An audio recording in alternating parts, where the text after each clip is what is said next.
La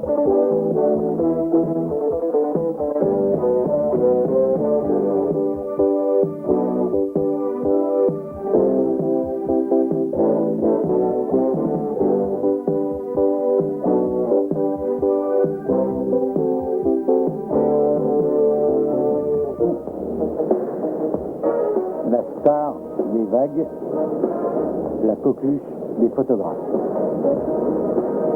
Une dangereuse muraille d'eau, raide, rapide, qui déferle sous forme de tube.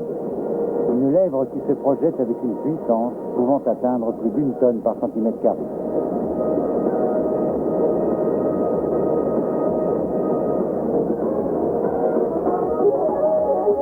Dessous, à 1,50 m de la surface, le récif guette les maladroits. Le poids des rouleaux, le choc des coraux.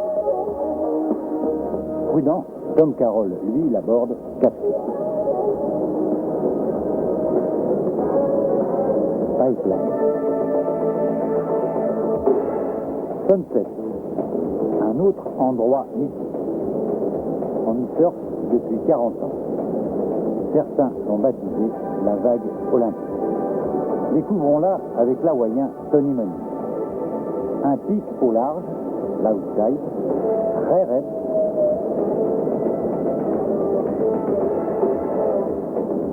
En bas de la vague, la vitesse du surfeur peut atteindre 70 km/h. Puis, elle mollit. Plus près du bord, elle se recreuse et redouble de puissance. C'est la fameuse inside de Sunset, une droite explosive, très délicate à négocier, qui peut tuber, comme nous le voyons ici avec l'Australien Glenn Winter.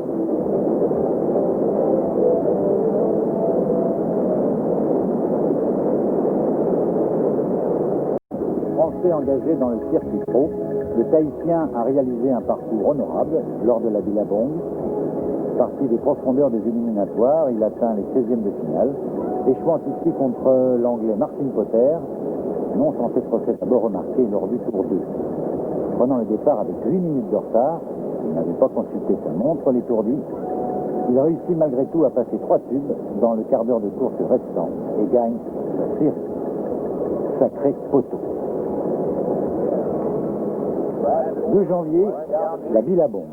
Dernière épreuve du circuit hawaïen et point d'orgue de la saison professionnelle.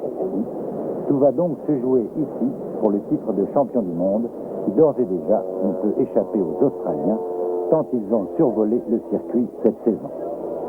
Un océan jusqu'alors un peu trop pacifique consente enfin à livrer aux concurrents des vagues dignes de sa réputation.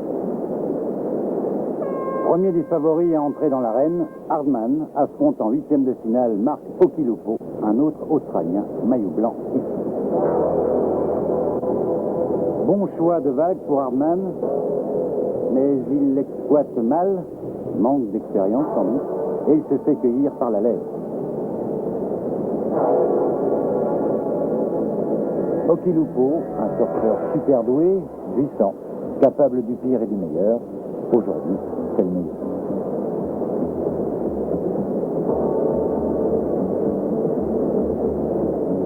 Bonne réplique d'Hardman avec un très joli cutback, un retour rapide vers l'énergie de la vague. Mais ce ne sera pas suffisant car c'est le tube qui est le mieux coté à Pipeline. 5 juges à 0 contre Hardman qui voit son titre s'envoler. Carroll est confiant. Ça commence.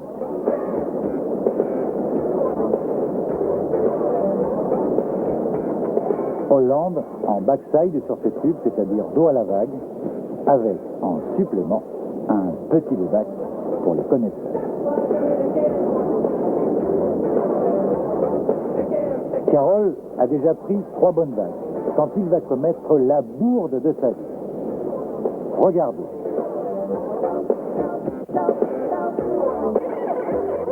À gauche, en bleu, Hollande.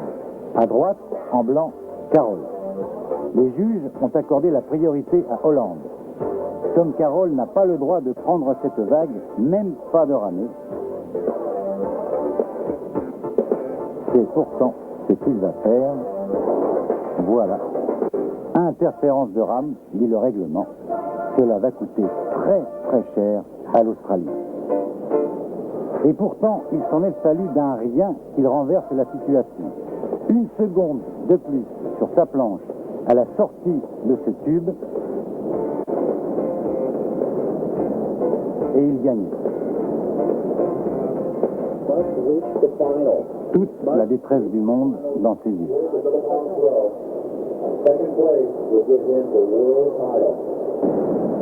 Super tube de Lynch en quart de finale contre Todd Curren. Remarquez que comme son camarade Carroll, il porte un casque à pipeline. Tom Curren, lui, il reste un styliste incomparable. Comme le souligne ce superbe off the lip dos à la vague. Une manœuvre pas facile à exécuter à pipeline. Sans doute le plus grand surfeur de ces dernières années, mais Tom a décidé depuis 2 ans de prendre ses distances avec la compétition.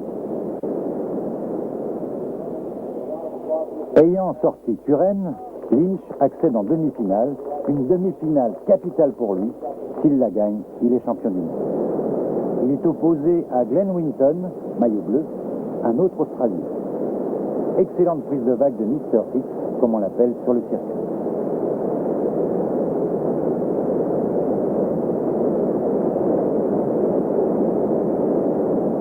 Réponse de Lynch.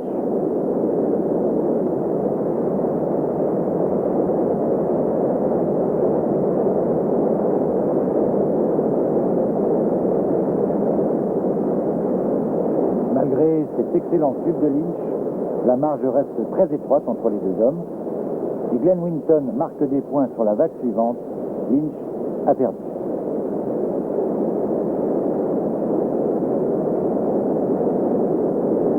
Mais Winton, comme nous le faisait remarquer Maurice Cole, notre conseiller technique, ne semble pas disposer d'un bon matériel. Regardez comment il pompe sur une planche qui répond mal à ses impulsions. Et c'est la chute. Lynch a gagné. Tom Carroll, lui, n'a toujours pas digéré sa défaite. Et Barton Lynch, sourire aux lèvres, sort de l'eau, champion du monde. Pour l'Australien, qui enlèvera, mais également de justesse, la finale de la Billabong devant son jeune compatriote Luke Egan. Son spécial à Luke Egan. Sorti des éliminatoires, ce jeune Australien de 19 ans, pour la première fois de sa carrière, accède à une finale avec, en prime, un tube de toute beauté. Un garçon absolu. Mention spéciale aussi à l'Hawaïen Derek O. Mister Tube, pour la 3e fois, remporte la Triple Crown of Surfing, titre prestigieux qui consacre le meilleur concurrent des 3 épreuves hawaïennes du circuit.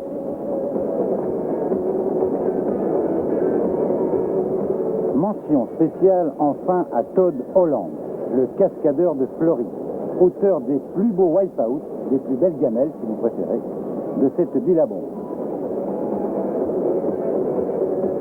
Et il repart au 4 pistes.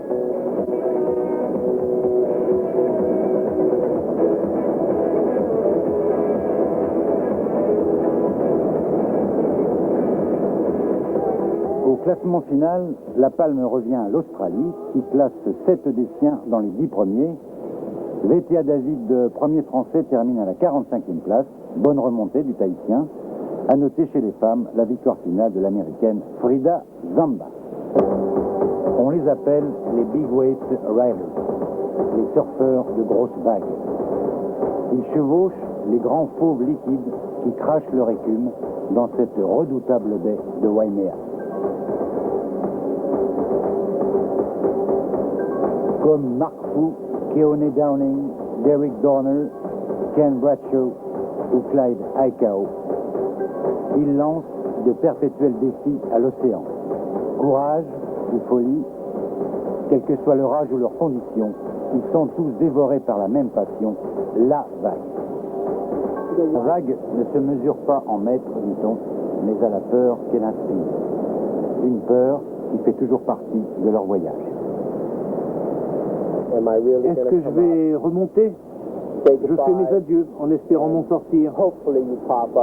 Toute votre vie défile alors dans la tête quand vous êtes en dessous. Écrasés par des milliers de tonnes d'eau, les secondes paraissent une éternité.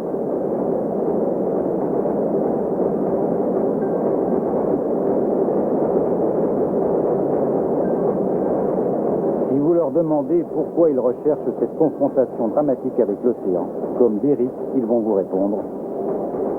It's for fun, strictly fun. Pour le plaisir, seulement pour le plaisir.